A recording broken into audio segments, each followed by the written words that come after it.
Hello, everyone, and welcome to the Tribal Council podcast, where on this podcast, Survivor represents our life, and when it gets canceled, so do we. Um, my name is Ethan Kronk, and I am joined by my wonderful co hosts, my good friend Connor Boudreau, and my girlfriend Jessica Schritter. How are you guys feeling Hello. tonight? Doing good. Happy to be here. Pretty okay. Pretty okay. Cool. So, we're going to talk about the players who are remaining in order of my rankings as to how likely I think they are to win. And we're just going to talk about our thoughts on their actions this episode, how that might affect their odds of winning, and just overall how we felt about the events of the episode. And we're going to start off with Survivor 49's 13th placer, Jason Truel. Do either of you have anything to say about Jason? Yeah, I'll start here. I definitely think that Jason could be a big what if when we look back on it, because there were some obvious flaws in his gameplay, but he didn't exactly land in a good situation. Kind of ran out of lifelines, other than possibly the core trying to get rid of Jawan. There was really not much of a reason to keep Jason around. It's not like he's like the life force at camp. He's a good guy, and he seems like a very genuine person that they like, and that he's fun to have around. But unfortunately, they're just going to keep losing challenges. They want to keep themselves as a strong core, and unfortunately, Jason just was on the wrong tribe at the wrong time. I also do think for too long he was kind of given the vibe that he wanted to stick with his other tribe. I think that really made it hard for him. Yeah, I think if he had sort of leaned away from the whole Hina Strong mentality a little bit more, he might have been able to work his way into the Uli alliance a little bit.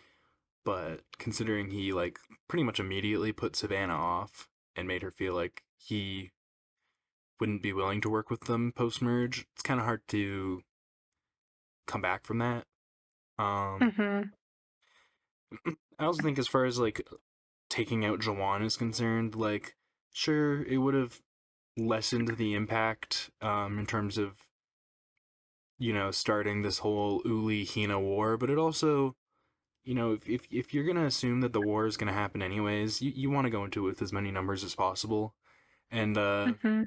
trying to appease Hina when, by all means, taking out they might take out Jawan and Hina might still be out for Uli blood come the merge. It just probably wouldn't have been smart for them. It probably makes more sense to sort of wait until the merge and have Jawan as someone who they're willing to sacrifice in that war, because they will inevitably have to make sacrifices. So I do think keeping him around was probably the best move, and unfortunately that meant taking out Jason. Um, Moving on to the person who I think has the lowest chance of winning the season at this point, we have Sophie Segretti, and um, I can't quite remember anything about Sophie this episode, quite frankly. Doesn't get a lot of content, no. No. I'm gonna be honest. The only thing I remember was turning to you and saying, "Oh my God, she's not gonna get skunked." And you know what's funny is you said that, and then you were like, is anyone getting skunked this episode? And I said, I don't think so. But then I thought about it for a second. And I was like, wait, I don't think the other Sophie has gotten a confessional yet either. And then immediately after I thought that, she got a confessional. And when I look back at the confessional counts, she only has one. So I was right. I was right when I thought that. Um, but, at the end of the day, I figured she was probably going to get a confessional anyway since her tribe was going to tribal. But this Sophie, not so lucky. Her tribe, well, I mean, I guess she is kind of lucky. Although, actually, is she? I think maybe she would be in a better position, if anything, if her tribe had gone to tribal, because they probably would have taken out Shannon or Sage instead of Jason going home, and that might have been better for her, so. And it also would have been better for her screen time. Let's just say that. Yep. Ultimately, though, looking at her lineup of confessionals. She got 2 in the premiere episode and has not had more than 1 since then. By my standards, her and Christina are the 2 players who are currently receiving a purple edit. That could change down the line if they get a lot of confessionals in a particular episode, but yeah, Sophie really didn't get anything this episode, so there isn't really much to talk about there. Um, and moving on to someone who I just mentioned, Christina, and I'm blanking on her last name. I do have all these players' last names memorized, but Christina Mills, yes. Um, 2 confessionals this episode. Do either of you remember what either of those confessionals were about? Yeah, I don't remember what her confessionals were about. Well, And I don't exactly blame you. They weren't that notable from what I remember. Nothing too crazy. nope, not What really. were they? If I remember correctly, she mostly just talked about Sage. Or not Sage, sorry, Shannon. Um, because a lot of people on the new Kelly tribe are getting sort of wary of Shannon. Sage really threw her under the bus, and it made Alex, MC, and Steven all kind of wary of her. I don't know. We don't know how Sophie feels about it because she doesn't get to give her thoughts on anything. But Christina had a very different opinion on it. She really connected with Shannon, and she really likes Shannon, and she's sort of drinking the Shannon Kool-Aid. Um, Mm-hmm. so she wasn't as convinced uh that she can't trust Shannon, which is honestly why I have her so low. Beyond just her relative lack of content, is just the fact that she's sort of being portrayed as as the one and only person who's just not seeing what Shannon is doing at all. I don't think that necessarily paints her in a great light. No. I also want to say, if I remember correctly, I think our other confessional was about the chickens as well. Could be wrong. We not wanting to kill them or something like that. Not wanting to watch them be killed, at least. Yeah. Something along those lines, yeah. I think that was something that she also does, at least for sure, does talk during that segment where the tribe is talking about the chickens. I just don't remember if that was a confessional or not as well, but I still can't get over, like, I don't know, they could have killed that chicken a lot better. And they could have You're not. supposed to make the, Sorry. you're supposed to make the chicken pass out first by holding it upside down. That way it's not as painful and the chicken isn't as scared. I don't know. I'm not going to condemn them because they obviously didn't know, but it just makes me feel really bad. Like the show didn't need to like just barely out of frame show them twisting the chicken's neck and like have the sound of the chicken's neck snapping included in the episode with its squawks of I pain. mean, I feel like that was a bit I much. mean, yeah, I mean, it had Survivor, I guess. I mean, I wouldn't have minded it too much. It just like that bird was obviously scared and in a lot of pain, and I feel bad about the way that it had to go. Yeah. Like, I'm just a state. I'm not a vegetarian. I eat meat and everything. I really care about, like, when we're doing stuff like that, being humane and caring about the animal's feelings and, like, not just doing it brutally. That's not me saying that they intentionally did that. I feel like I'm talking myself into a hole right here. I'm just saying I'm a little overly empathetic about animals. Yeah. I don't know. I mean, I guess you got to do what you got to do, and if you don't know how to do it properly, it Yeah. sucks, but Yeah, well, that's all I'm saying is it sucks. I feel bad for the rooster, but that survivor, right? It's not anything against them. yeah. Well, fair enough. I mean, I'm sure we'll talk a little bit about the chicken more later, but for The now, chicken and the egg, and which came first? actually, we're not going to talk about that. That's not really within the purview of Which this. one? Which one made it across the road first? Probably the chicken. No, it was the egg, 'cause it rolled. I don't know. Also, if I'm just being silly. you anyway, actually, if you think about it, the whole chicken and egg question, the answer really is just based on whether or not you're a religious person. Because if you're religious, then you would believe that the chicken came first. But if you believe in evolution, then technically the egg would have come first. So, so that's quite the can of Yeah, worms yeah. to get into on this podcast. Um, Moving on to Jawan Pitts, or as we say on the podcast, Japan Pitts.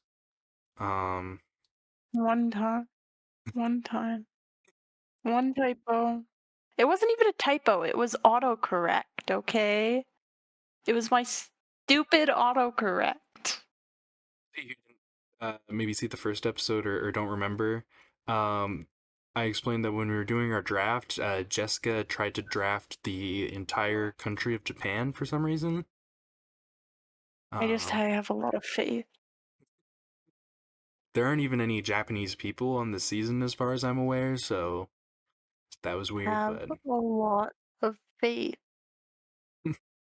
um, Jawan almost, I mean, appears to almost go home this episode. I don't think he's in a very good spot. I mean, he's definitely in a powerful alliance, but he's also definitely at the bottom of that alliance. And do either of you like maybe want to talk about what Jawan maybe did to put himself in that position of almost going home this episode? Oh boy, I wonder. I wonder what he could have done. Nothing that would annoy me or bother me, right? He's totally not framed in a slightly unlikable way. I mean, look, he should just. I'll let you go. I say, I think he should just stick to not grabbing other people's stuff. Stick, pun intended. What it seems like he can't though. It seems like no matter what he does, he just gravitates towards somebody else's stuff. Not just anybody else's stuff, specifically Savannah's. Well, yeah, And but and there's a way to read that where it's like kind of almost suspicious. It's like if I were Savannah, I would almost have to wonder like, is this guy like, I don't know. There are too many well, coincidences. he like is hasn't he been like following her and listening to all her conversations and stuff? Like it's kind of giving fanboy. Yeah, he might have a little. I don't know. I don't want to get too speculative on this podcast, but he might have a little bit of of an obsession with Savannah. Um, And she hates his guts. yep, she sure does. Are we gonna get our survivor enemies to lovers? No, Question mark, question. no, I Oh, don't think we are. I'm shutting that. damn I'm it. shutting that down right now. It was a joke. I wasn't serious. Mhm. Um, Plus, I yeah, don't even know if any of them are dating anybody, so if I was serious about that, that would have been rude.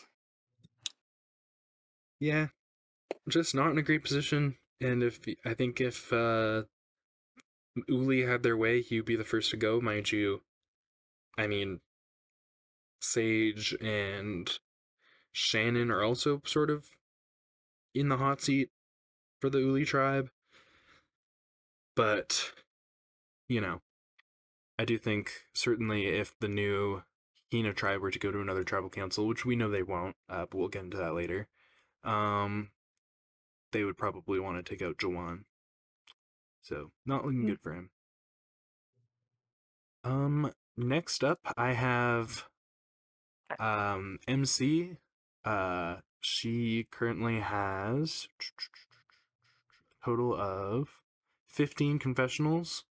So that's an average of 3 per episode.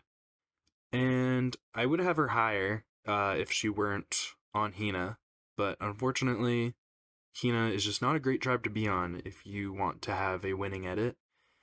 But she definitely has a much better edit than most of the players on that original tribe. And I guess now we can actually talk about the journey that her and Nate went on. Um, do either of you have any thoughts on how that went? Because I thought it was pretty interesting. Um, yeah, I don't. I don't know why they like. I understand they were tired, but I don't understand why she stopped looking with so much time. Yeah, Honestly, I think this speaks more to how well Nate played that situation out and how well he convincingly made it seem as though it's an inherent risk to keep going on this idea. I I think it was more of a really good move on his part than it is necessarily a I don't know necessarily a bad thing for MC. But at the end of the I think it's day, a combination of the two. yeah. So at the end of the day, both know there's no advantage in play, right? There's no mix-ups that can screw each other up. So yeah, it I it don't was know. interesting. Um, Yeah. yeah, I would say like he almost I don't know he almost like Jedi mind tricked her where he was just like we do not have time to look for the advantage and she was just like oh shit we don't have time to look for the advantage and then after they brought the last log over she was like oh or sandbag over she was like oh you know maybe we did have enough time to look for the advantage but I'm not even gonna think about that because we have our votes so it's awesome and it's just like it's very interesting how Nate was able to do that. Yeah.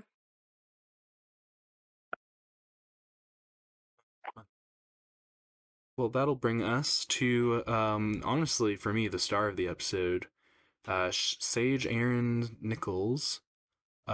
She has a total of 14 confessionals for an average of 2.8 per episode. And I think she had a really interesting episode.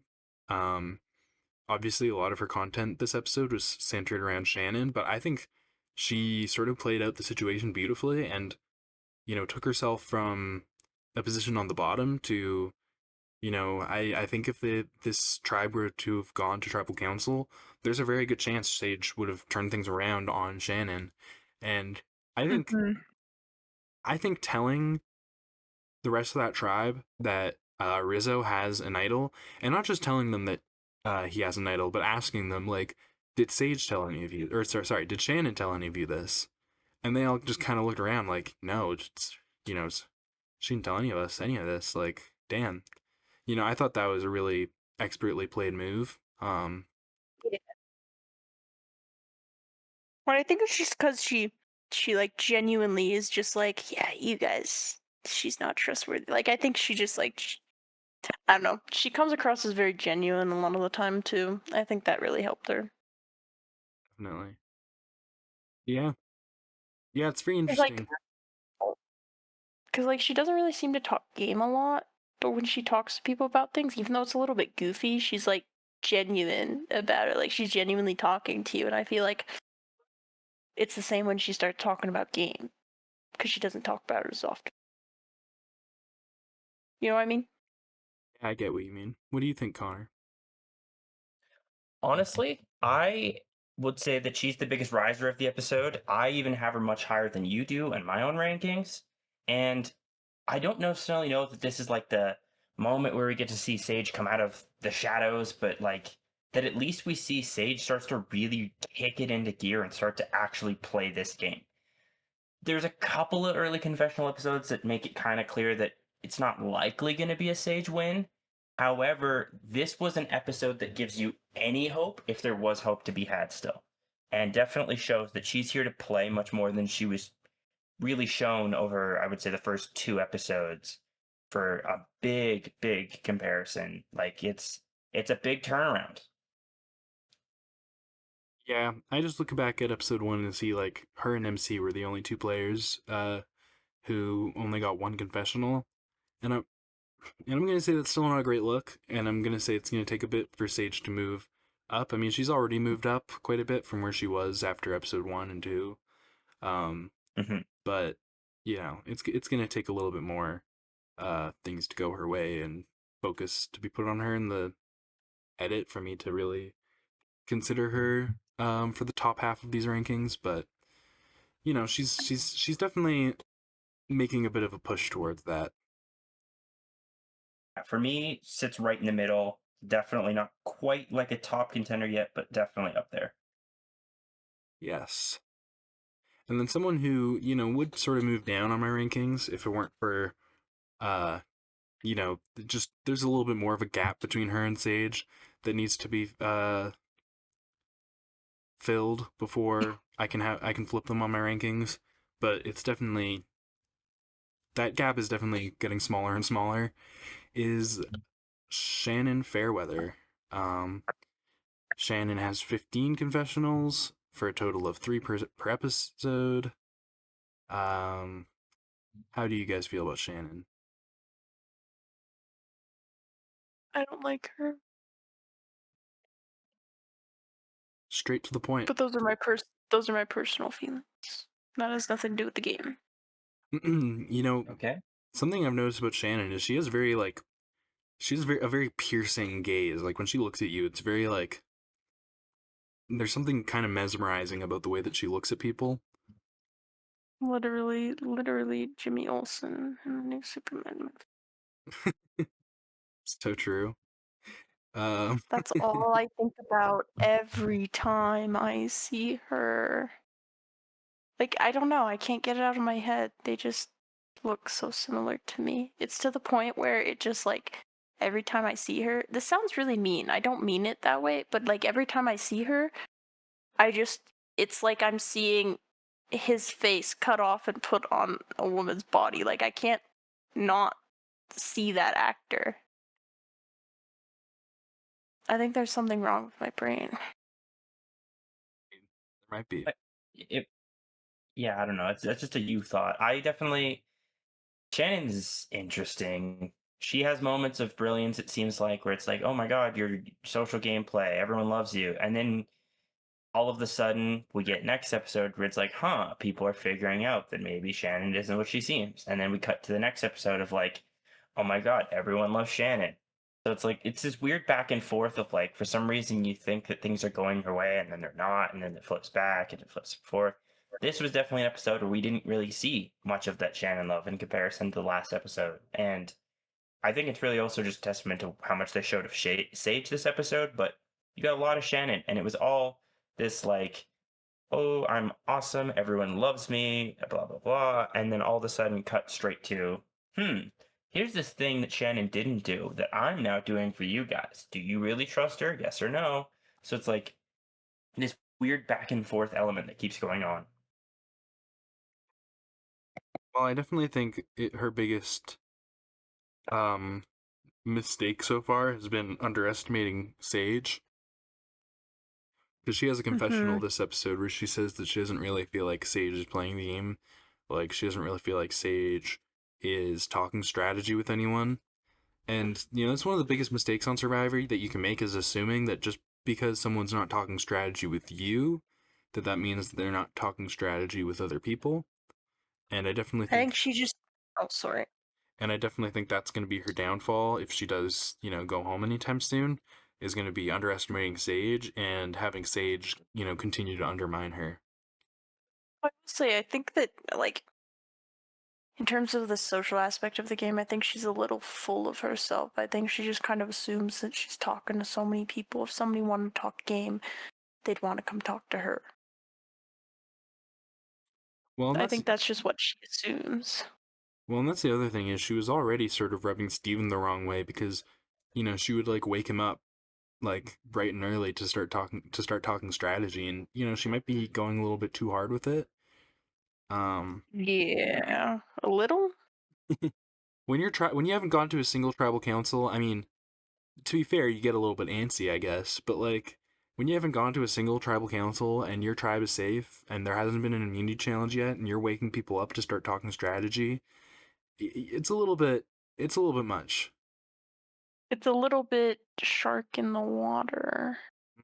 Or like what did Sage call her? Like a seal, uh, but there's a shark. I don't know. Fuck. I, I don't remember exactly what she said. something about a seal, and then like a shark comes out of the seal. I think I don't know. Uh, Something like that. I don't know. It's Sage. uh, all right. At number 6, I have Stephen Ram. Stephen has 12 confessionals for a total or an average of 2.4 per episode. Fun fact, of the people left, Steven actually has the third fewest confessionals. Hmm. Um, I think, yes, just above Christina and Sophie. Um, the vast majority of his confessionals, like almost half of them, came in episode one, and he just hasn't really had that big of an episode since then. But mind you, he still has the same amount of confessionals as Christina and Sophie combined. So it's quite the jump from Christina to Steven, but he does have very few confessionals overall, which I don't know, I find kind of interesting. Hmm.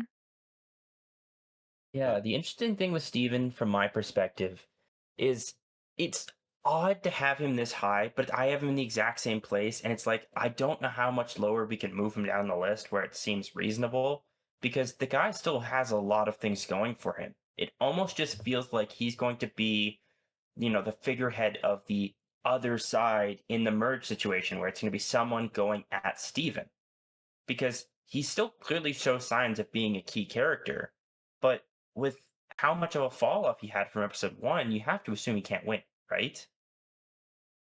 Yeah, I mean, and also just being on the original Hina tribe, like I could move him down, I could move him below, even Shannon and Sage if I really felt like it, but I don't know, that first episode was so strong, and I just feel like if anyone from Hina is gonna win, it has to be Steven.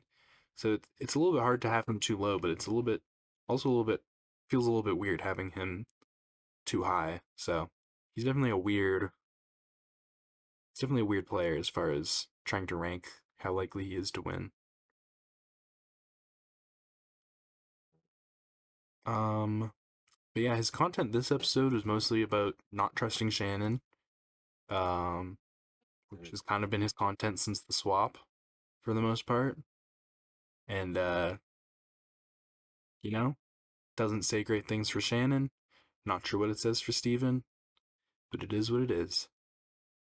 Moving on to my number 5 pick, I have the man, the myth, the legend, RIZ, God, Riz God Baby. He has 24 confessionals for an average of 4.8 per episode. He has an idol in his pocket. He is in a very strong, dominant alliance.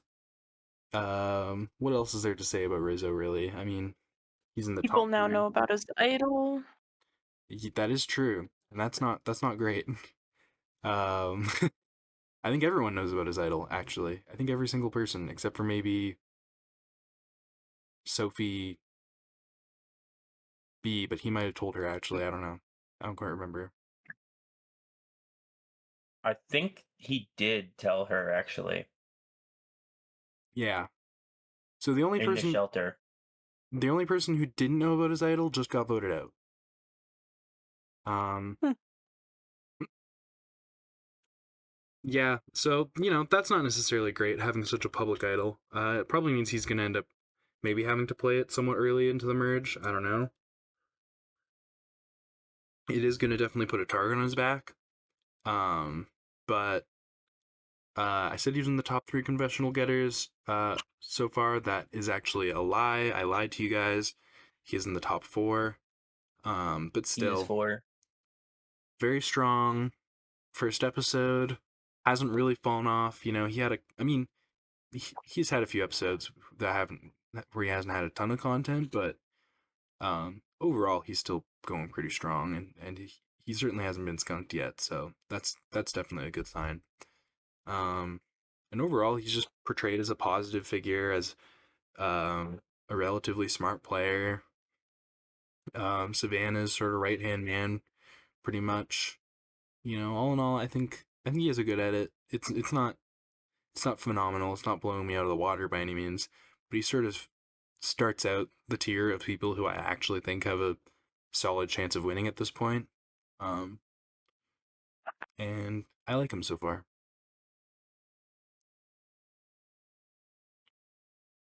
Yeah, I mean, I think he's the most like easy to like character of the season. I feel like he's a pretty genuinely fun guy. I feel like there's a lot of good things you can say about him and his edit and his game in general.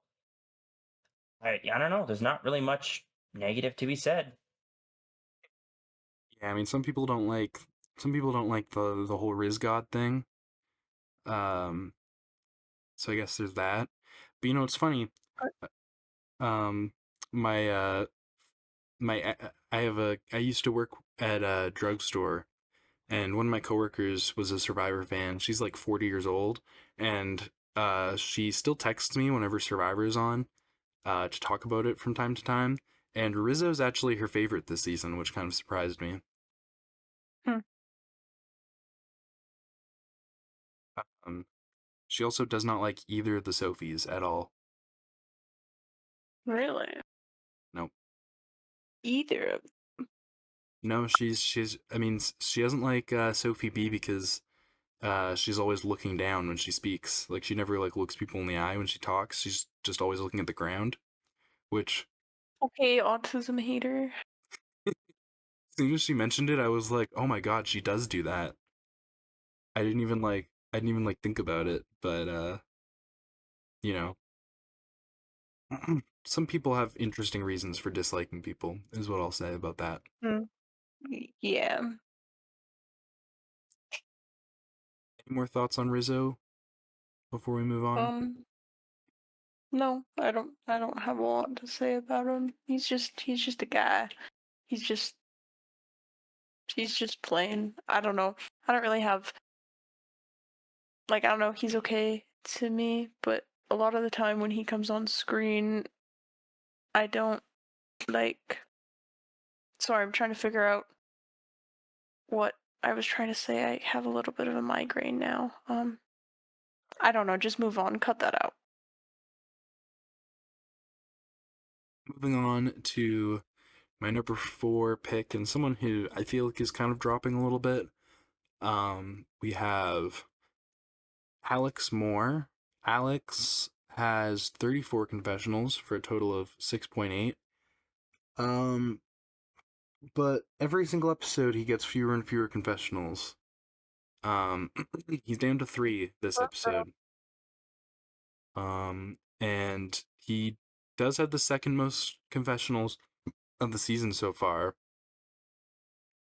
But I've kind of the main thing for me with Alex is I've kind of felt like a lot of his content is sort of circumstantial. Um, like he gets a lot of content early on, like pre-swap, obviously, because his tribe keeps going to tribal council, and he's one of only two people who ends up surviving that tribe. But then, come the swap, I mean, he's still getting a decent amount of content.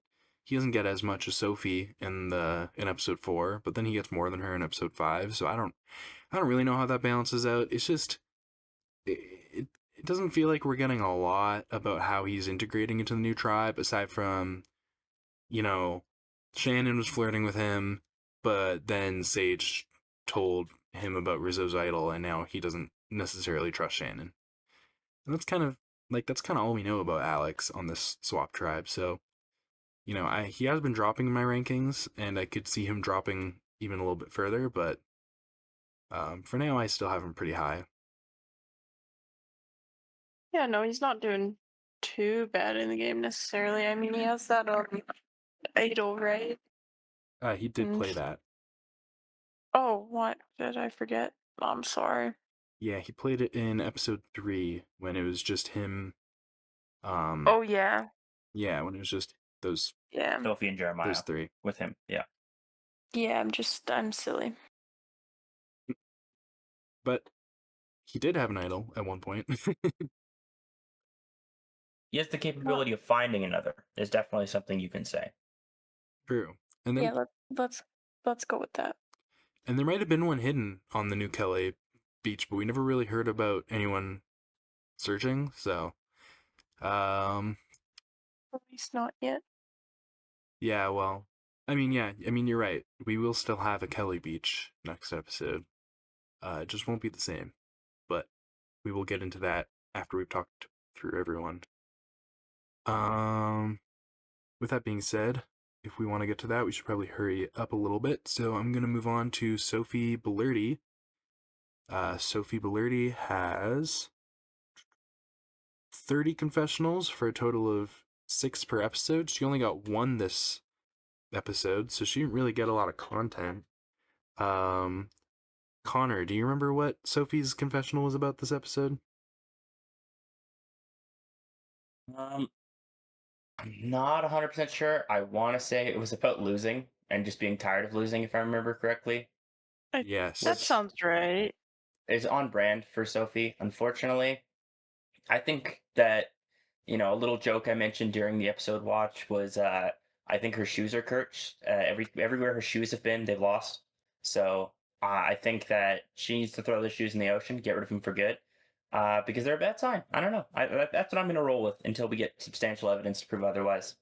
The ocean was trying to do her a favor by stealing from her, is what you're saying. Yeah, I think honestly, I think it was the ghost of Jake, a Survivor game wise, that came back from the sea crate bite to try and steal her shoes and to free her from the shackles of losing, and she somehow got given her shoes back because they washed back up. And you know, I Same. jokes aside, I think she's doing fine. It's just very not, you know, impressive episode to get only one confessional when prior to this, like the number one person in confessionals, right? That's a big fall off to go from one down to three and to go from, lowest was a five total confessional episode down to one. It's a big drop. So, I also dropped from 1 to 3 in my rankings, so. and likewise to mine. So, big difference. For sure. And number 2, I have Savannah Louie.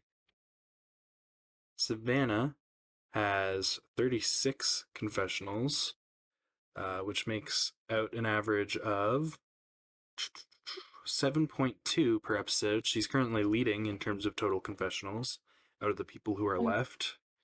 Uh, 35 of them are complaining about Juwan. yes, 35 of them are about complaining about Jawan. No, like maybe like 5 of them are about complaining about Jason. Yeah, okay. Yeah, that's a fair number. Well, and like a couple of them are complaining about Shannon. Maybe one of them is complaining about Sage. She does do a lot of complaining. So, yeah, so she's a complainer? She's kind of a hater. She's almost being portrayed as a little bit of a villain, which is why I can't really have her. I don't know. It's difficult for me to have her this high. I mean, she's a little bit overexposed at this point. I'm kind of looking for a cool down episode for her now. She's kind of being portrayed as a villain. I'd love some more maybe personal content, but we just know so much about her, and we know everything that she thinks about everything, and that tends to be a great sign. Um, what about do you like Savannah? Does it bother you that she's a hater? Who? On it, Savannah. No, Oh, you, who I are you guess. asking me? Sure, yeah. I don't know. I'm a bit of a hater sometimes. I get it. I get it. So I'd be you, complaining too if somebody was getting bugs all over my clean damn clothes. so you relate I'd to be Savannah. fuming. Yes, I'm a complainer at heart. You've heard me play Dead by Daylight. Fair point. Terrible game. Terrible game. Go play it. What do you think, Connor? Do you like Savannah? I'm going to start with this. I've been jokingly telling you for a while now, I think we need to revisit some old Survivor themes and do more modern versions of it. One of which, Heroes vs. Villains 2. I think Savannah is shaping up to be potentially a new age modern villain and would be a great person to potentially be a recurring player on Survivor, albeit, eventually she could win. But I feel like she has a lot of the makings of a very good player. And I will counter argument your needing a cool off episode. Episode 3 wasn't really a big Savannah episode, so I feel like we don't necessarily need it right away. Like we kind of already had a bit of a change of pace episode from them. Honestly, love Savannah's odds. Gameplay's, you know, very negative towards others, but getting the job done. It almost, reminiscent of, I don't know, maybe topic of recent episode, Sandra, right? Got brought up last episode. That's a big name to throw around, but like it there are some things that I see in Savannah's gameplay where it's like, oh, you bug me, I'm gonna keep my eye on you. You're annoying, I'm gonna keep my eye on you. And I can't say I hate it for the gameplay. So are we comparing? So if we're making this comparison, does that mean that Jawan is Johnny Fairplay or Russell Hantz? I would say the comparison's probably more fair to fair play, considering I don't think Russell Hantz and Jawan belong in the same sentence just quite yet. Jawan's put some sticks in people's bags, but he hasn't burned their bag intentionally or their socks Oh, and, otherwise sabotage the tribe. Whereas, like, fair play, loud, talkative, not necessarily liked by everyone, that could reign true for, you know, the person you have number one, my number two, as well as Savannah, right? Not necessarily big on the Juwan train, so like we'll stay in the fair play range for now. yeah. I mean, I think she's gonna take care of all the people that she isn't vibing with, and I think she's gonna make a deep run, whether that translates to a win or not.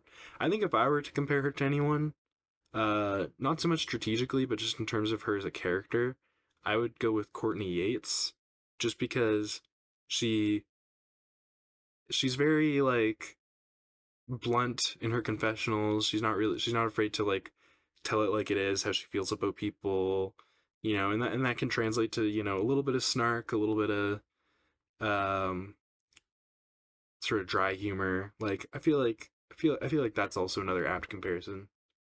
Which again, that's an original Villains Tribe member, so I definitely see where you're coming from with Yeah, Savannah, maybe eventually. If a Heroes vs. Villains 2 were to come up. I think that's Um fair. Now in number one, and I think this was a great episode for this player, I have Nate Moore. Nate has 17 confessionals for a average of 3.4 per episode, which puts him in the top five, which I think is a great place to be.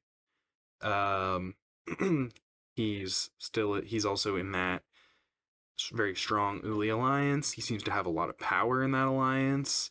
He seems to be just a really, really good social player. I don't think like his threat level is going to be too much of an issue for him. So I feel like from a gameplay perspective, he's probably in one of the best spots at this point. From an edit standpoint, maybe not as much, but I feel like he's been portrayed as very smart. He's been portrayed as being able to get what he wants.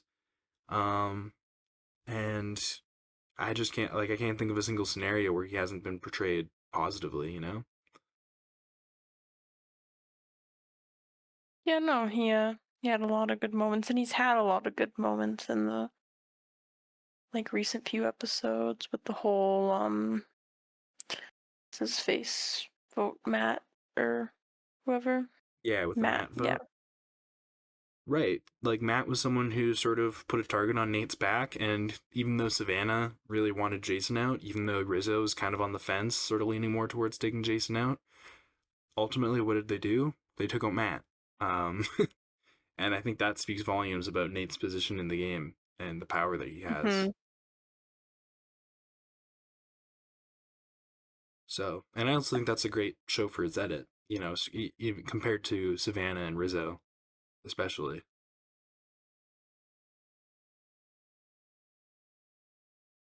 What do you think about Nate Connor? I think he's definitely one of the bigger risers of the episode. I think Nate starts to really be an underrated character online. I think a lot of people are sleeping on just how truly powerful Nate's position is and how much impact he's had. Because again, as you mentioned, the vote results are going his way, and they aren't even showing Nate with the last say. They're kind of just falling in his direction without him having to force the agenda down people's throats. And that's a very good sign for a strategic player when you don't have to do all the dirty work and it's getting done. Yeah. So he is getting a lot of good, and it's just seemingly going up for him. Obviously, the confessional numbers aren't just a straight linear in the positive, but for the most part have been climbing steadily for a while now. And it's not oversaturated either. So we still do get a fair bit of like room to grow, I feel like. Hmm. Yeah. I don't know. He's definitely top three for me. And I feel like if I had to put money now on top three, players to win, he's in that list. Yeah. Another thing I'll say about Nate is like this might be a little bit surprising considering he's not the most like out there character, like strong personality, but he's definitely in the running for my favorite of the season so far. Just I don't know, he just has a very like likable personality, and the way that he talks, it's very like enjoyable to listen to him talk about his opinions on things or his strategic reasoning behind things. And I don't know. I just like him a lot. I like his vibe.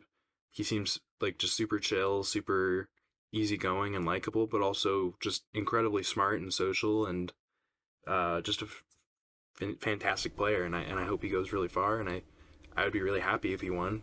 So I'm happy to have him this high up. And especially if he gets more content down the line, he could definitely be in the running for my favorite player of the season.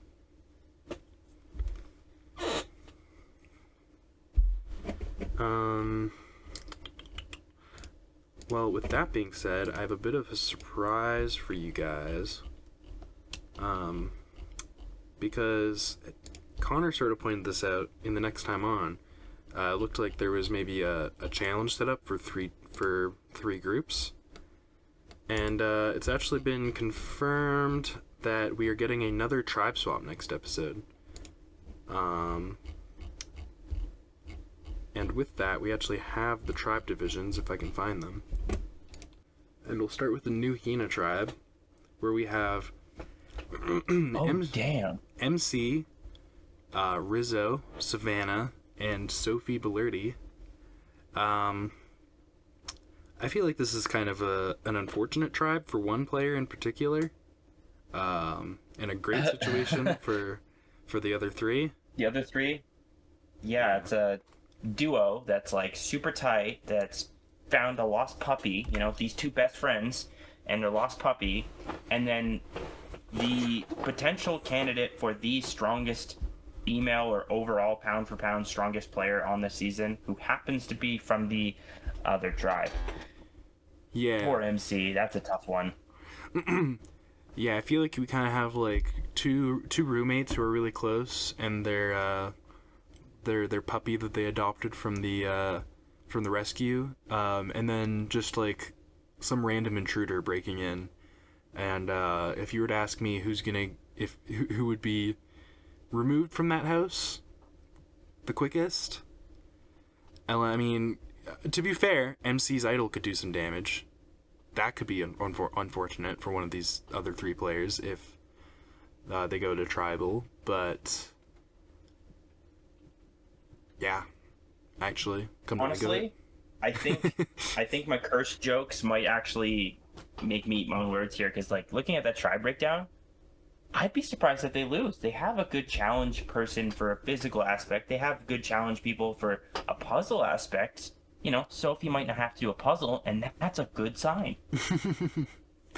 Yeah, actually, that's a good point. I don't see this tribe going to tribal council, but if they do, my initial instinct was MC's in trouble. But then I remembered that she's gonna have an idol, and she's definitely gonna know that she's in trouble. So that we could be in for a Bye-bye massive Sophie, question surprise. mark? I I I have to imagine that either Rizzo or Savannah goes, to be honest.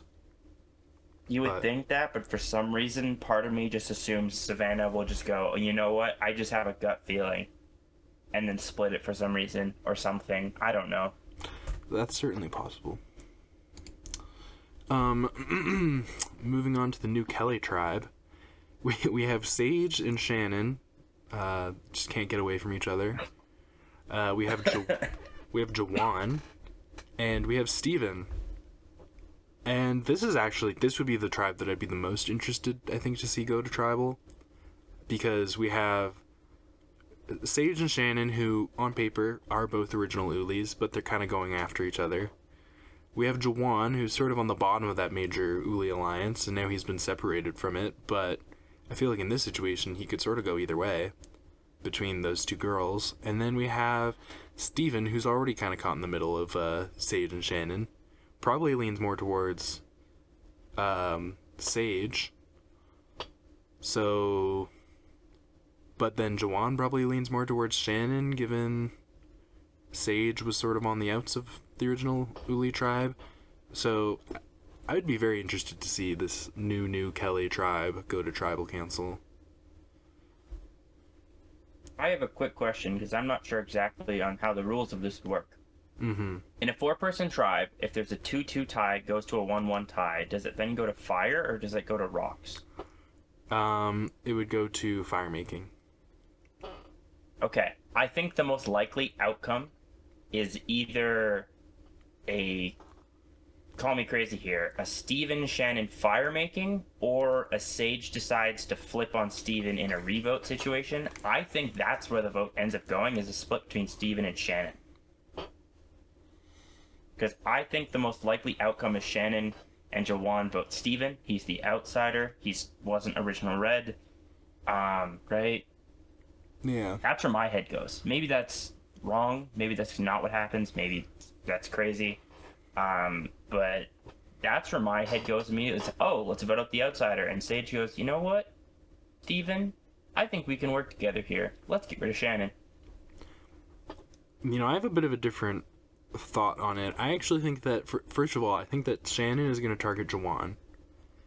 And the reason I think that is because at this Could point, also, Uli is up. Uli is up 2 members on Hina.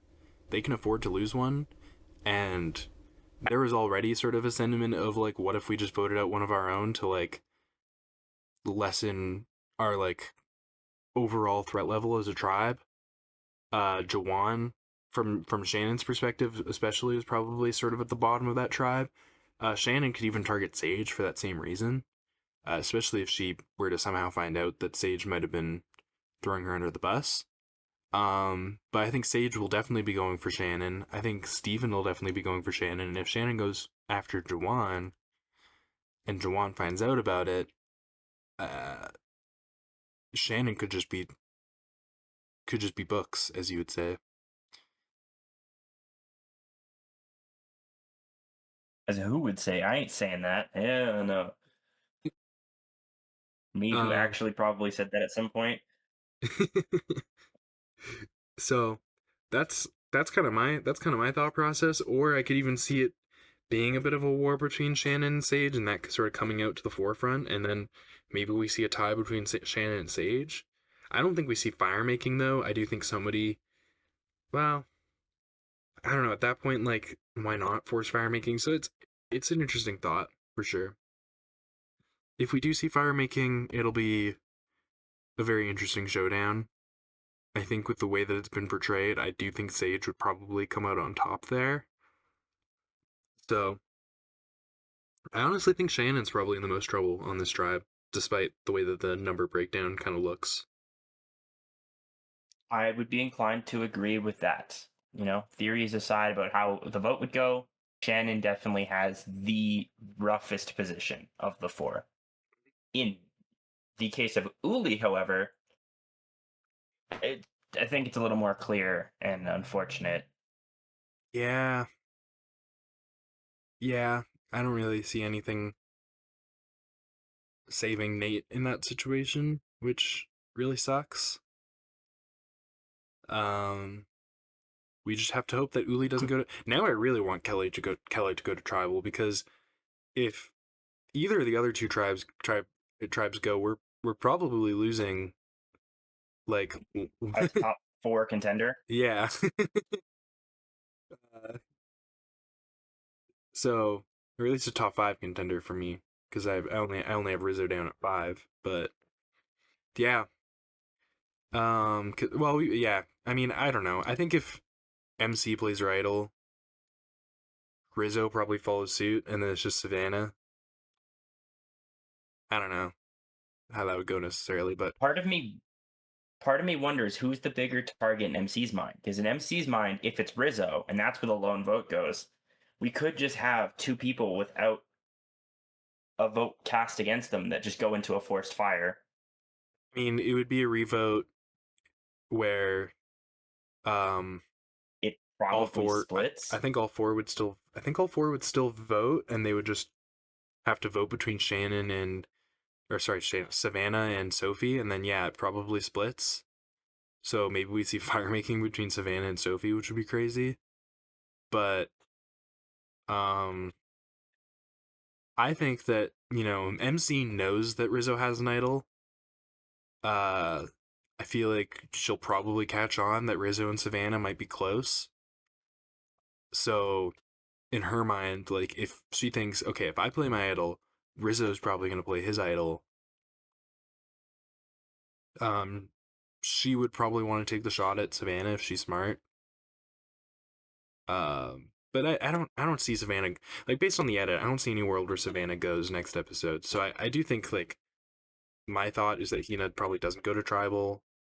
Um, with Uli going to tribal, like, we would see Nate going pre-merge, which feels wrong probably. So honestly, my prediction for next episode is that Kella goes to tribal and Shannon goes home. But I mean, it's definitely very interesting because, like, yeah, I don't know. There's a lot of indications in my mind of like a couple people could be in trouble. Honestly, just based off of how confessional counts have gone so far, part of me thinks that it might be Steven or Shannon. I think that those are the two that I feel like that's kind of part of why my theory is leaning that way. It's like they both had a couple down episodes. One big episode right before they go home would make some sense. I don't know. There's yeah, definitely a lot of intrigue here. I just think if Steven were to go pre-merge, that would just completely kill all hope for Hina.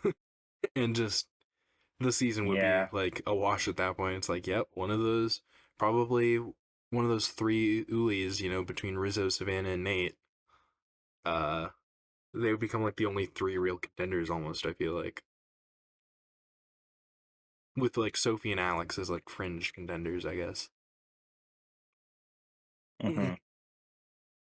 It's definitely interesting to think about. I'm definitely very interested to see this tribe swap. I was not expecting this. I was really expecting a merge, but you know, Expect the unexpected. that's the way the cookie crumbles. um, Also, that's Big Brother's catchphrase, not Survivor's. Um, but yeah, all in all, I'm definitely excited for this episode. Definitely a pretty major surprise to me. Two tribe swaps in a season. Uh, doesn't happen very often. This would be the first time in the new era for sure. So it's definitely exciting. And Maybe they're setting it up for season 50. Maybe that's something they wanted to do there as well, and they figured let's do it on both. I mean, with 24 players, I certainly wouldn't be surprised. But also, the other thing is, like, like, usually we have 5 people go home before the merge. In New Era Survivor, so having 7 people go home before the merge is definitely a pretty major departure from that I definitely was not expecting. But it'll be cool, I think.